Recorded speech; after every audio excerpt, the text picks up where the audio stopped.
Welcome to SAC news. మా ఛానల్ని like చేయండి, షేర్ చేయండి, సబ్స్క్రైబ్ చేయండి. సంకల్పం సేవా సంస్థ ఆధ్వర్యంలో రక్తదాన శిబిరం. రక్తదాతలకు హెల్మెట్లు పంపిణీ.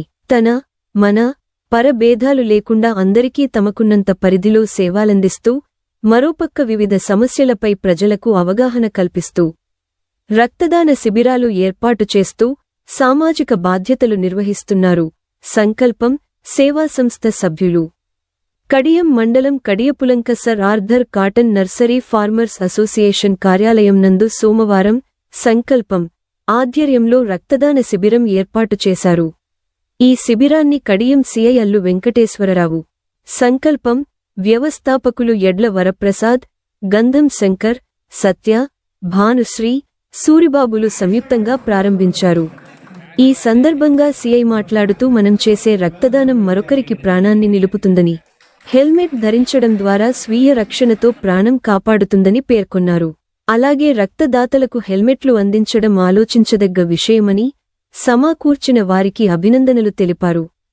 హరిత సంకల్పం అధ్యక్షులు గాధ నాగేశ్వరరావు మాట్లాడుతూ తమ సంకల్పం సేవా సంస్థ ద్వారా ఇప్పటివరకు సుమారు 7200 యూనిట్ల రక్తాన్ని సేకరించి వివిధ బ్లడ్ బ్యాంకులకు అందించడం జరిగిందన్నారు. శిబిరంలో అధిక సంఖ్యలో పాల్గొని రక్తదానం చేసిన దాతలకు అభినందనలు తెలిపారు.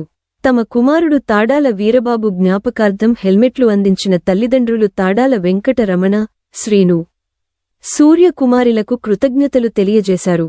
ఈ కార్యక్రమంలో కడియం ఎస్ఐ దుర్గాప్రసాద్, గ్రామ సర్పంచ్ పాటంశెట్టి రాంజీ, నర్సరీ అసోసియేషన్ అధ్యక్షులు రత్నం అయ్యప్ప, మాజీ అధ్యక్షులు మల్లు పోలరాజు, బొరుసు సుబ్రహ్మణ్యం, గెడ్డం శివ, ఆకుల భాస్కరరావు, తిరుమల హరి, వారా దొరబాబు, పుల్లా బ్రదర్స్, నర్సరీ అసోసియేషన్ సభ్యులు, సంకల్పం టీం సభ్యులు పాల్గొన్నారు.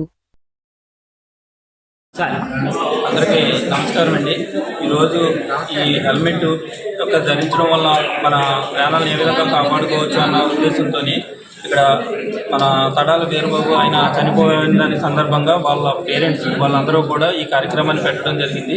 దీనికి ఈ సంజీవని బ్లడ్ బ్యాంక్ వీళ్ళు, తర్వాత ఈ సంకల్పం ఫౌండేషన్ వాళ్ళు వీళ్ళందరూ కూడా ఈ కార్యక్రమానికి ఇచ్చేశారు. వీళ్ళు కూడా చాలా మంచి మంచి కార్యక్రమాలు చేస్తున్నారు.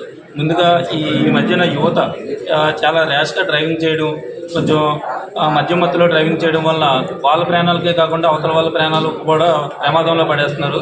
ఈ యాక్సిడెంట్స్ అనేది చాలా ఎక్కువగా అవుతున్నాయి. దానివల్ల కుటుంబాలన్నీ కూడా చాలా చిన్నభిన్నం అవుతున్నాయి.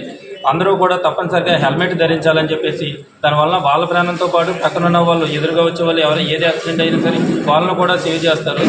ఈ హెల్మెట్ లేకుండా ప్రయాణించడం వల్ల ఫైన్స్ కూడా ఇదివరకు కన్నా ఇప్పుడు ఎక్కువగా అయినాయి. హెల్మెటే కాకుండా మిగిలిన డ్రైవింగ్ లైసెన్స్ కానీ ఇలాగా మోటార్ వెహికల్ యాక్ట్ అన్నీ కూడా సెంట్రల్ గవర్నమెంట్ చాలా స్ట్రిక్ట్గా ఉంది. ఎందుకంటే ఈ లైసెన్స్ లేకుండా నడిపితే, అలాగే బండికి ఇన్సూరెన్స్ చేయించుకోకపోయినా, మెయిన్గా లైసెన్స్ లేకుండా బండి నడిపితే వాళ్ళకే కాకుండా వాళ్ళ పేరెంట్స్ అయితే పేరెంట్స్, లేదంటే ఆ బండి యజమాని ఎవరైతే వేరే వాళ్ళ బండి ఇలా వేసుకొని వెళ్ళి యాక్సిడెంట్ చేసినా వాళ్ళను కూడా శిక్షార్హం చేయడం జరుగుతుంది. ఇప్పుడు కొత్తగా వచ్చిన యాక్ట్ పరంగా అందులో కూడా పనిష్మెంట్ చాలా ఎక్కువగా ఉంటుంది.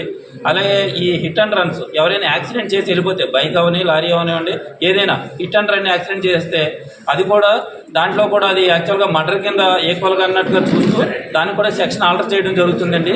ఎవరైనా ఇమీడియట్లీ ఒకవేళ యాక్సిడెంట్ కావాలని ఎవరు యాక్సిడెంట్ చేయరు, అనుకోకుండా జరిగిన సందర్భంలో అక్కడి నుంచి వెళ్ళిపోకుండా వెంటనే వాళ్ళని హాస్పిటల్కి తీసుకెళ్ళడం, ప్రథమ చికిత్స చేయించడం వాళ్ళ యొక్క కర్తవ్యంగా భావించి, అటువంటి వెంటనే మనకి పోలీస్కి 112కి వీళ్ళు ఎవరికైనా ఫోన్ చేసి హాస్పిటల్కి తీసుకెళ్ళి చికిత్స చేయించాలి. ఈ ప్రతి ఒక్కరు కూడా డ్రైవింగ్ లైసెన్స్ కలిగి ఉంటేనే తర్వాత ఏదైనా ఇన్సూరెన్స్ కానీ ఇంకోటి ఏదైనా కానీ వర్తిస్తాయి.